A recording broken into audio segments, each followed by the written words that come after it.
Let me ask you a question. What do you think is the future of gaming? This is a question that some people have thought of for a while when it comes to the advancements of technology in regards to games. Is the future of gaming better graphics? Some people believe it could be better gameplay. Some other people could believe it could be new game engines with ultra-realistic physics systems and out-of-this-world graphics. Now, while all of these points are solid, I personally believe that the future of gaming will rest in the hands of virtual reality, otherwise known as VR. VR is one of the closest things that people can do into being fully immersed into a game. Ever since the first official gaming VR headset that came out on March 28, 2016, the technology of VR has only gotten more advanced and even better. In today's modern technology, you can expect haptic controllers, amazing resolution, and hundreds of playable and fully flushed out games on virtual reality headsets such as the Oculus Quest 2, HTC Vive, and the Valve Index. So if VR is so great already, what can make it better? And to that, my fellow Homo sapiens, I have two words: realistic movement. The problem with VR is that while you do put on a headset and get a level of immersion by looking around and moving your arms, you're not actually moving. The controllers of the VR headsets have joysticks, which control your movement of your virtual character, not your actual legs. Well, obviously, you can't move your legs in VR. How could you even track that? And also, who has that much space to move in their room? Oh, you silly intelligent monkey, do you not know that these are problems of the past? As of making this video, the year is 2022, and within the span of 6 years since the creation of the first Oculus Rift, these problems have solutions. Tracking isn't a big deal since companies such as HTC have already created full-body trackers, which are very, very expensive. But in comparison to the next thing, the price of these trackers are pocket change. In regards to the second problem of people having no room to move in VR, pretty recently a company called Cat VR had released an omnidirectional treadmill called the Catwalk C. When this had come out, many people were excited for this piece of tech and hoped that this would be the next step in VR. However, as of this year, the company had released the Catwalk C2 and C2+, which along with its omnidirectional properties has better compatibility, a better structure, and most important of all, in my opinion at least, a haptic floor. Yes, you heard that right, a haptic floor. You can feel what you are walking on. Do you know how insane that is for VR? Plus, it do got that better drip though. At first glance, the Catwalk C2 and C2+ has everything needed for a VR enthusiast, and really has a chance to push VR into the public. I mean, you could literally have the treadmill from Ready Player One in your house for the price of $1,500.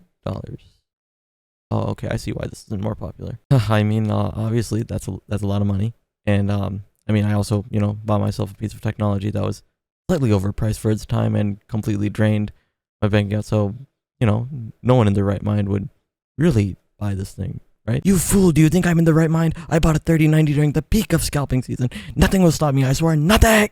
So you're saying I can't get this? Right. Alright, then I'll just take a loan or something. Oh, you're saying that's not a viable option either? Because I'm too young to get a loan, and it's not legal yet. Luckily for me, at the time of when the Catwalk C2+ came out, my birthday was coming around, and me and my father had been keeping an eye on this incredible piece of technology.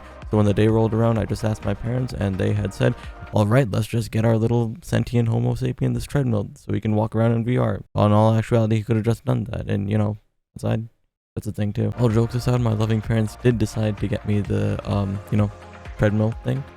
And yeah, I was pretty happy. Actually, no. I was ecstatic for the thing. I mean, can you believe it? I had my hands on a Ready Player One VR treadmill.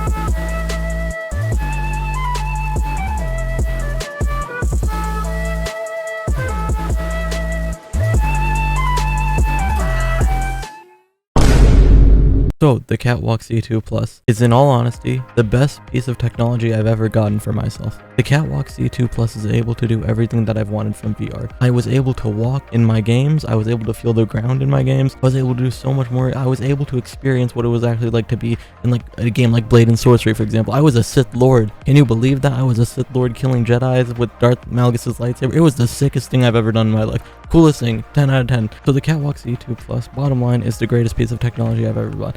It accomplishes so much more than you initially think.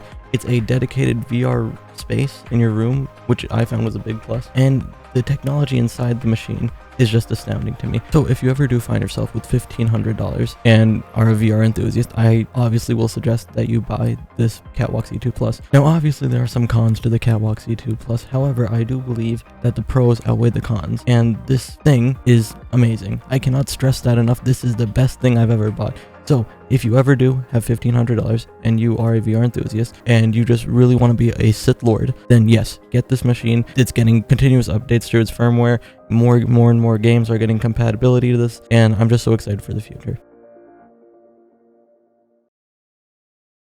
Now a message to my old and dear friend Michael. You still can't have my 2080 Ti and my STEM games. Suck it.